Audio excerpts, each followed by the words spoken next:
Sister Melissa's voice echoed through the phone, high-pitched with excitement. I clutched my coffee mug tighter, forcing enthusiasm into my voice. That's wonderful. Congratulations. Josh proposed last night at Le Cirque. It was perfect. Down on one knee, champagne, the whole works. Mom's already talking about booking the plaza for next spring. Of course she was. Our mother had been planning Melissa's eventual wedding since she was in kindergarten. The fact that Josh Barker was the groom was just icing on the carefully selected, astronomically expensive cake. Josh Barker, my ex-boyfriend. The man I dated for 2 years in college before he mysteriously broke things off, only to start dating my sister 3 months later. I'm so happy for you both, I lied, watching my reflection in the kitchen window. At 32, I still got carded at bars and mistaken for a college student. Melissa called it my curse. Being the pretty sister while she was the smart one. As if you couldn't be both. So about the wedding, Melissa continued, her tone shifting slightly. I've been thinking about the bridal party. Here it comes, I thought. I just don't think it would be appropriate for you to be a bridesmaid, Sophie. Even though I'd expected it, the words still stung. Oh? It's just, you know how you are. How you affect things. Every time we go anywhere together, all eyes are on you. I can't have that at my wedding. This is my day. I thought about pointing out that I'd never tried to steal her spotlight, that I dressed conservatively, wore minimal makeup, and generally did everything possible to fade into the background at family events. But what was the point? This narrative had been set in stone since we were children. I understand, I said quietly. Don't be dramatic, Sophie. You can still come to the wedding, of course. Just not as part of the bridal party. And maybe wear something muted. Navy or brown would be good. I made non-committal noises until she hung up, then sat at my kitchen counter, staring at nothing. My cat, Oscar, jumped up and head-butted my arm, demanding attention. At least you love me regardless of how I look, I murmured, scratching behind his ears. The next few months were a blur of wedding preparations that I watched from the sidelines. Mom called daily with updates, mostly to tell me what I shouldn't wear or do at the ceremony. No bright colors, she insisted. And maybe you could cut your hair. Something less attention-grabbing. I looked at my perfectly normal shoulder-length brown hair in the mirror and wondered, not for the first time, if my entire family was slightly insane. The real bombshell dropped 6 weeks before the wedding. I was grading papers. I taught English at the local high school when my phone lit up with a text from an unknown number. You need to see this. Your sister isn't who you think she is. Attached were screenshots of text messages between Melissa and Josh, recent ones, very explicit ones. The problem? They were from 2 years ago, when Josh was still dating me. My hands shook as I scrolled through message after message. The timestamps didn't lie.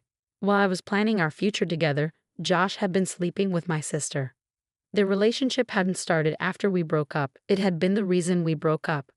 More texts followed from the anonymous number, pictures of them together at a hotel, date stamp receipts, email exchanges. Someone had compiled a thorough record of their betrayal. Who is this? I typed back. Josh's ex before you. Found all this while cleaning out old hard drives. Thought you deserved to know. I sat there for a long time, Oscar purring in my lap, looking at the evidence of my sister's betrayal. Not just the affair, but the years of lies that followed.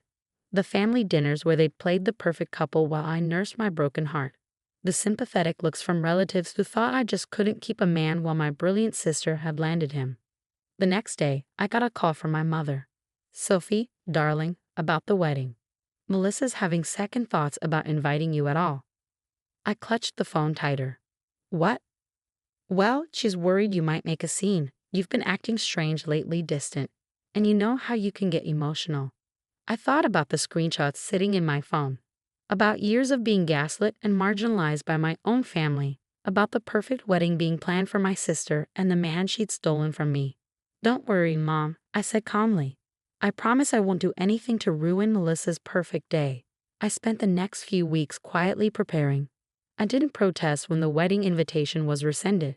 Didn't argue when Melissa told mutual friends I was too jealous of her happiness to attend.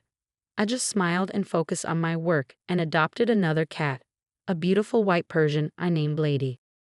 But every night, after my students' papers were graded and my cats were fed, I worked on my plan. I had evidence of a years-long deception.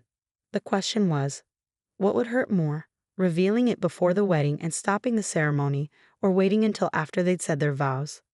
The answer came 3 days before the wedding, at what should have been the rehearsal dinner. I wasn't invited, of course, but the screenshots from that evening found their way to my phone anyway.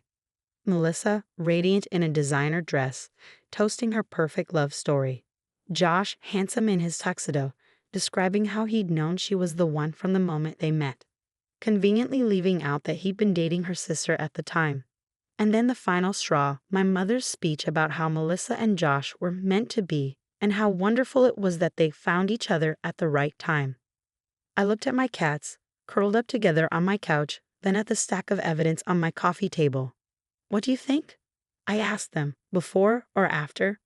Oscar yawned. Lady blinked her blue eyes lazily. I picked up my phone and started making calls.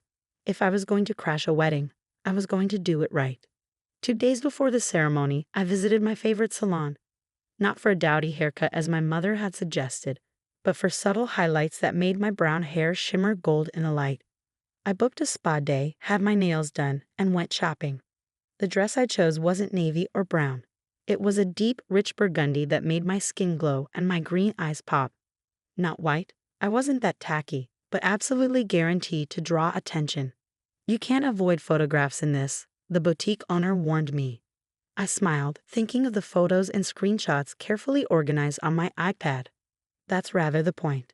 The morning of the wedding dawned clear and bright. I took extra care with my appearance. Elegant makeup that enhanced rather than concealed, hair styled in soft waves. The burgundy dress fitting perfectly. My hands should have been shaking as I drove to the plaza. My heart should have been racing as I walked through the lobby. Instead, I felt oddly calm. Years of being the family scapegoat, the pretty face without a brain, the emotional one who couldn't be trusted not to make a scene. It all led to this moment. I checked my reflection one last time in a gilded mirror. Ready or not, I whispered to myself, here comes the truth. The security guard at the ballroom door started to stop me. My name had been removed from the guest list. But then my mother's personal assistant spotted me. Sophie. Janet's eyes widened at my appearance. You're not supposed to be. I know, I said smoothly, but I have something important to contribute to the ceremony. You might want to find a good seat. She started to protest, but I was already moving past her into the ballroom. Heads turned as I walked down the aisle, whispers following in my wake. I caught a glimpse of my mother's horrified face, of Josh's sudden pallor, of Melissa's fury as she spotted me from the bridal preparation room door. I took a seat in the front row, directly opposite where my parents would sit, and waited. The truth, like my burgundy dress, was about to make quite an entrance. Part 2. The wedding planner tried to approach me twice, no doubt to ask me to leave, but something in my calm demeanor seemed to unsettle her. My mother was frantically whispering with my father near the entrance, shooting worried glances in my direction. I smiled serenely and opened my clutch, checking that my iPad was ready. The string quartet began playing right on schedule. Guests settled into their seats, the excited murmur of conversation filling the ornate ballroom. I could hear snippets of whispered speculation about my presence, about my dress, about what drama might unfold.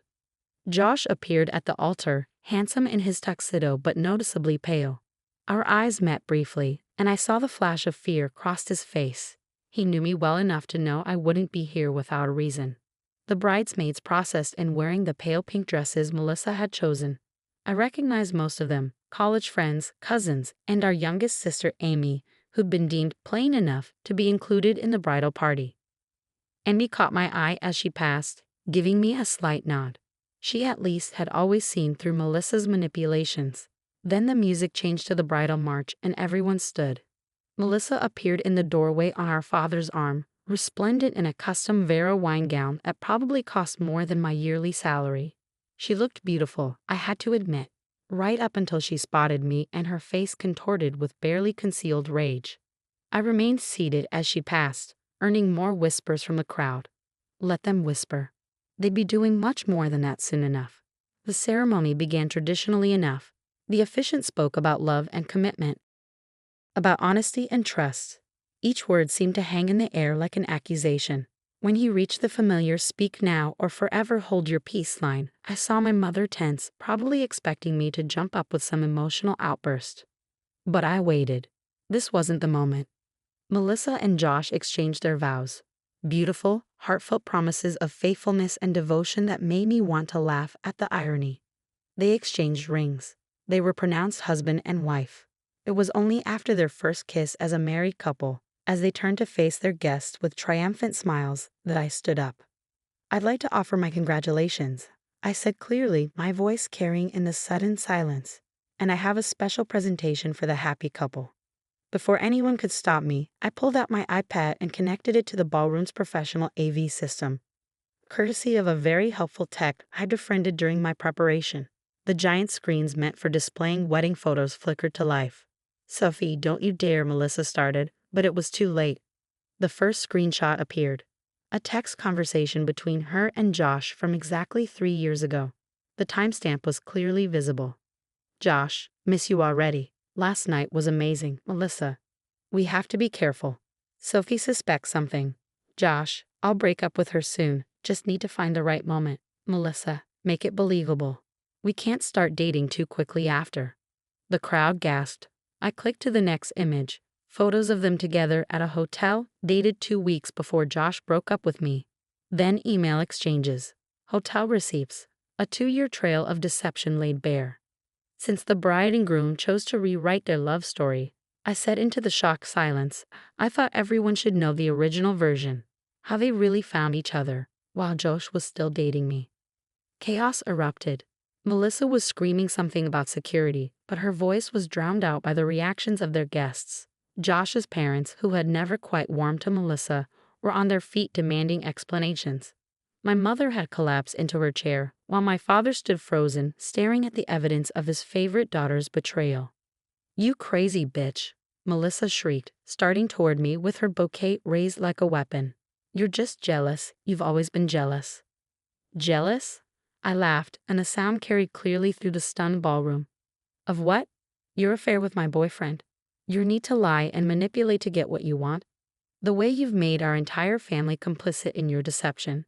"It wasn't like that," Josh tried to interject, but I turned to him with a cold smile. "No. Should we show everyone the messages where you told me you needed space to find yourself, while you were actually finding your way into my sister's bed? Or maybe the ones where you two laughed about how stupid I was for not figuring it out sooner?" More screenshots appeared on the screens. The truth in black and white, impossible to deny or explain away. I've spent years being told I'm too pretty, too emotional, too much of a threat to Melissa's happiness. I continued, addressing the shocked guests. I've been excluded from family events, asked to make myself less noticeable, even uninvited from this wedding, all to protect her ego. Meanwhile, she and Josh have been living a lie, making me the fool in a perfect love story. Amy had moved to stand beside me, her bridesmaid's bouquet discarded. "It's all true," she added quietly. "I caught them once before Sophie found out. Melissa threatened to ruin my college applications if I told anyone." The wedding planner was frantically trying to restore order, but it was too late. The perfect facade had cracked, and the ugly truth was spilling out for everyone to see. Our mother finally found her voice. "Sophie, how could you? This was your sister's special day. How could I?" I turned to her, feeling years of suppressed anger rising. "How could you, Mom? You knew, didn't you? About the affair, about all of it. That's why you've spent years trying to minimize me, to make me less of a threat. It was never about me being too pretty. It was about protecting your perfect daughter's perfect lie." Her silence was all the confirmation the guests needed. Melissa had stopped screaming and was now crying dramatically, her expensive makeup running down her face. Josh stood awkwardly beside her, looking like he wanted to disappear. Their perfect wedding had transformed into a public exposure of their true characters, and there was no going back. I gathered my things calmly, enjoying the irony that I was the most composed person in the room. "I'll leave you to enjoy your reception," I said sweetly. "I'm sure you have a lot to discuss. Oh, and Josh, the next time you decide to cheat on someone, you might want to delete your evidence more carefully." As I walked out of the ballroom, head held high in my attention-grabbing burgundy dress, I heard the chaos escalate behind me. Accusations, explanations, recriminations, the soundtrack of a carefully constructed lie finally falling apart. Amy caught up with me at the elevator. "That was magnificent," she said, grinning as she kicked off her bridesmaid shoes. Want to get a drink? I thought you'd never ask. We ended up at a small bar a few blocks from the plaza, still in our wedding finery, sharing a bottle of champagne and years of pent-up stories about Melissa's manipulations. Emmy had seen through it all but had been too young and powerless to do anything about it. Now, at 25, she was finally free to speak her truth too. What happened with the wedding gift you bought them? She asked, signaling for another bottle. I smiled. I donated it to a domestic violence shelter.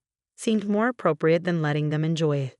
The aftermath was exactly what you'd expect. Melissa and Josh still got married. They could hardly back out after the very public exposure, but their perfect dream wedding was forever tainted by the truth. Many guests left before the reception, including Josh's parents, who were overheard saying they'd always known something wasn't right about how their son and Melissa got together. My mother didn't speak to me for 6 months, though I couldn't say I miss her attempts to dim my light. My father, surprisingly, reached out after a few weeks. We met for coffee, and he apologized for years of enabling Melissa's behavior. I always knew you were strong, he said, stirring his coffee absently. But I never realized how strong until today. I'm sorry we made you feel like that was something to be ashamed of. Melissa and Josh moved to Boston shortly after the wedding, unable to face the whispers and changed perceptions in our social circle.